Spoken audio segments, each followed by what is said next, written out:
God said he will make a great nation out of Ishmael.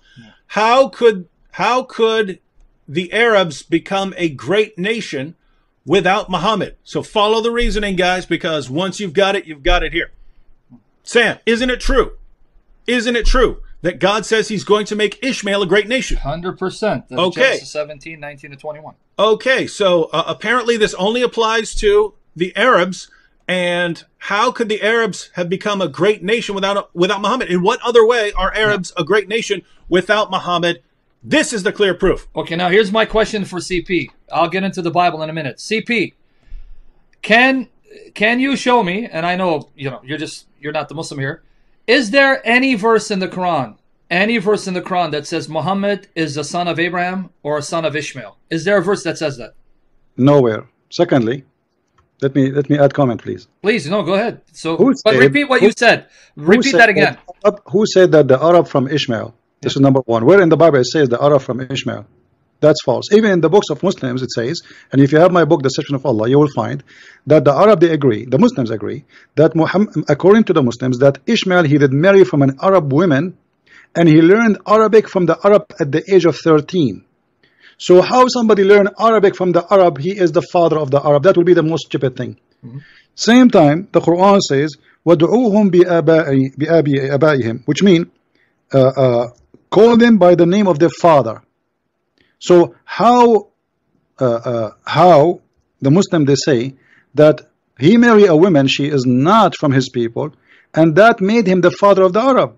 If she is an Arab, then his children should not be Arab. As an example, Sam, correct me if I'm wrong, or David, did Moses marry from a Bedouin woman in the desert?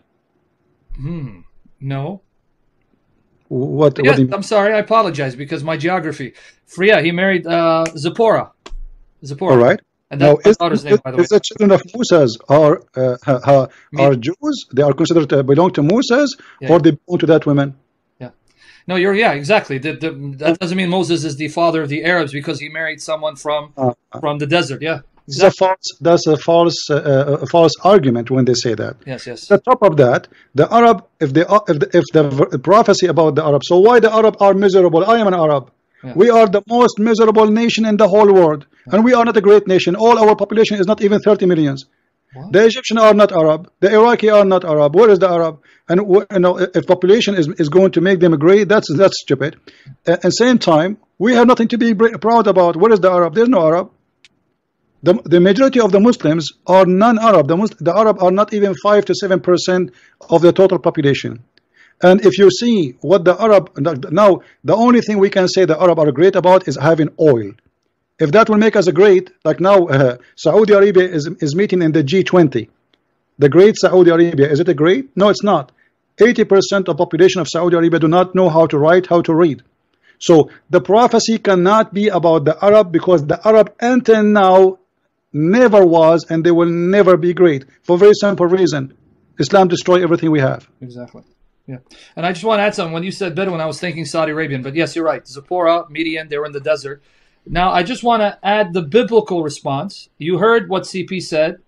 There were Arabs before Ishmael. Even in Islamic tradition, Ishmael married an Arabic woman from the tribe of Jurhum, actually 2 of them. But for those of you who want biblical refutation to this argument, what made Ishmael great? Not Islam. The prophecy was fulfilled in the lifetime of Ishmael. But I want to make this clear. Guys, for those of you taking notes, here's the biblical response to this distortion of this prophecy of the Bible. Genesis 21 verse 21 says that Ishmael's Egyptian mother, Hagar, she's Egyptian, went to Egypt and got him a wife from Egypt. So he didn't marry an Arabian woman from Mecca. Genesis 21:21. That's the first refutation. The second refutation, because it's a biblical prophecy, it needs to be understood in the context of the Bible. You quoted Genesis. Let Genesis explain it. Here's the prophecy. Pay attention to what the Muslims don't tell you. This is the prophecy. Genesis 17, 19 to 21. Then God said, when Abraham said, oh, that Ishmael would live before your sight. God said, no, but your wife Sarah will bear you a son, Genesis 17, 19 to 21, and you will call his name Isaac. I will establish my covenant with him, Isaac, as an everlasting covenant, and with his descendants after him. And now the promise for Ishmael. And as for Ishmael, I have heard you.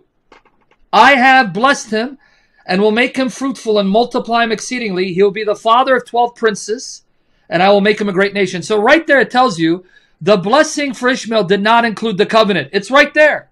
The covenant I make is with Isaac and his seed, not with Ishmael. I'll bless Ishmael to become a great nation in that he will have 12 sons who will be rulers and so have numerous descendants.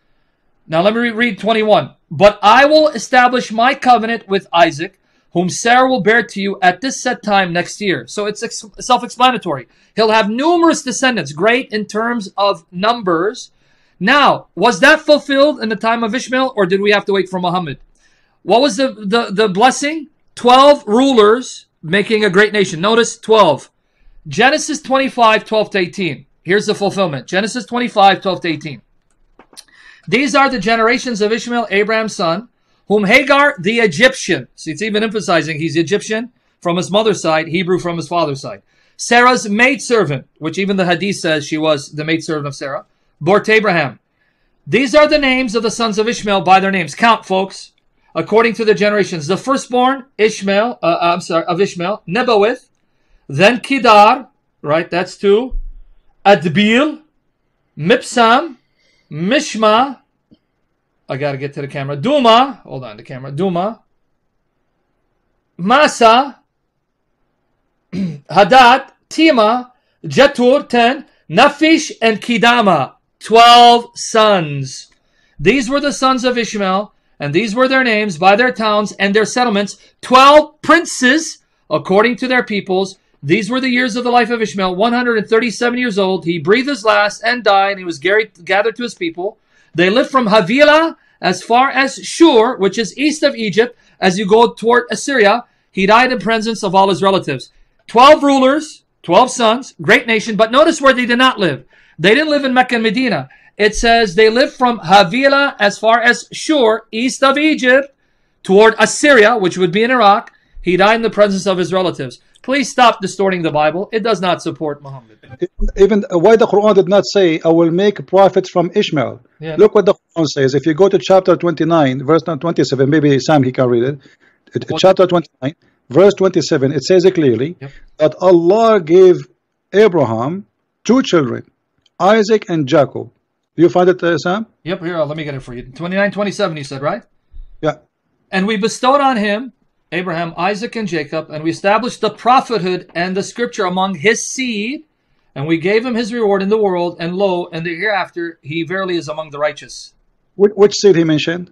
Isaac and Jacob, not Ishmael.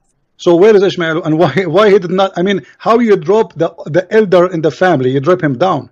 You know, he should mention we gave him Ishmael and Isaac and Jacob, and then we gave from his seed the prophethood. If this is accurate. And to confirm your point, 45:16 CP, that the prophet was established among Isaac and Jacob's seed Israel, 45:16, to confirm what you said, so they don't say you're twisting it. 45:16, and verily we gave the children of Israel the scripture, the command, and the prophethood, and provided them with good things and favored them above all people. So not only were they given the prophethood, they were favored above all people. Why not the Ishmaelites, CP? Yeah. That's and at the same time, as I said, the Ishmael have nothing to do with Muhammad. But as always, Muhammad and the Muslims are looking for honor. When you have a bankruptcy, you try to attach yourself. How the Jews are evil, and then they say Muhammad like Moses.